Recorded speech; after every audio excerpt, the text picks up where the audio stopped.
In the vein of the Harry Potter and the Aragon books is an exciting new fantasy adventure series for young adults, The Lost Journals of Ven Polypheme, described as the most important magical journals of all time.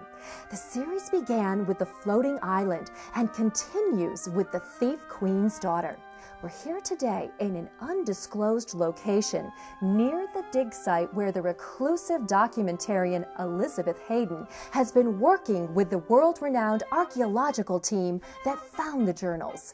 We invited her here to tell us about them and what happens when an intrepid hero takes on a secret mission within the walls of the dangerous gated city.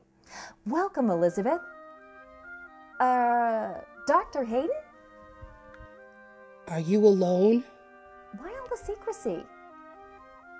Sorry about that. Ever since the publication of The Floating Island, our dig site has been stalked by shadowy figures. Given the importance of this find, we know that there are nefarious characters out there that would like to get their hands on the rest of the lost journals that we're still looking for. Elizabeth, you're the official translator of the Lost Journals of Ven Polypheme. What can you tell us about them? Well, they're very, very old, from a time long before our time. Back in the Second Age of history, when magic was still very much alive in the world, Ven Polypheme traveled much of the unknown and known world, making notes in his journals of the magical sights, mystical places, and mythical beasts he saw there. That's why these journals are important, because they may be a map back in time to where those things could still be found. Who knows? We may find where the last living unicorn in the world still is, or a river of molten gold, or an empty dragon's lair, or the bush that lets berries grow wings on your back. These things all once existed, and they still may. How do you do that? Appear around the room like that. Is that something you learned in the Lost Journals? Maybe. Well, do you suppose you could sit still for a moment? You're making it hard on the cameraman. Oh, sorry. All right then. Introduce us to the hero Ven. Ven Polypheme was a young man who was not particularly extraordinary, except that he had an insatiable sense of curiosity.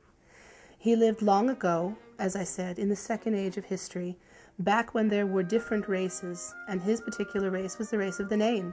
The story is told half in your words and half in the words of Ven. Why did you choose this narrative structure? Oh, well, I didn't choose it.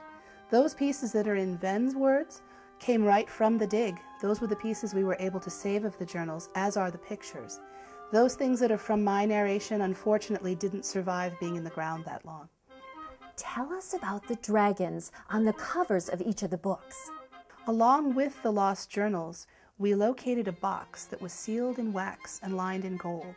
Inside this box was a book of pictures of dragons and dragon scales, nothing more. What's next for Ven? I'm learning myself as I translate each of these books, but it seems to me that the next adventure must involve a dragon's lair, because that's what he wrote on the first page of the third book. Thank you, Elizabeth. And may I say, thank you for sitting still. My pleasure. You'll be whisked away to the magical and exotic world of Ven and his friends when you read The Thief Queen's Daughter.